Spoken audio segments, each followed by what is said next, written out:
Dobar dan svima.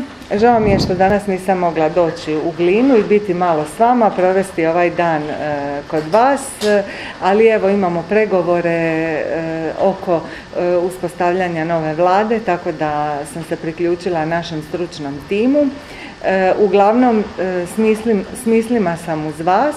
Nadam se da će naš kandidat za gradonačelnika, gospodin Stjepan Kostanjević, zajedno sa kandidatkinjom za zamjenicu gradonačelnika, doktoricom Sanjom Štingel-Vlašić, ispuniti sigurno vaša očekivanja, pomoći u gospodarskom rastu i razvoju Gline. Oni imaju nove ideje, znaju što je potrebno, grade program na temeljima partnerstva i zajedništva, što su i ključne poruke sa svih razina.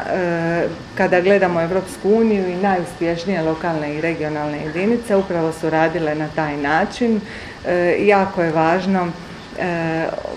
Jako je važno imati posebno u prvom planu obrtnike, srednje i male poduzetnike. U gospodarskom programu za grad Glinu upravo su to stavili na prvo mjesto.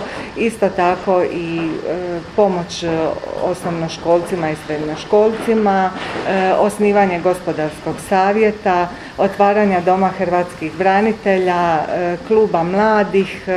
Dakle, svi segmenti društva su obuhvaćeni i cjelovit program čeka na početak provedbe.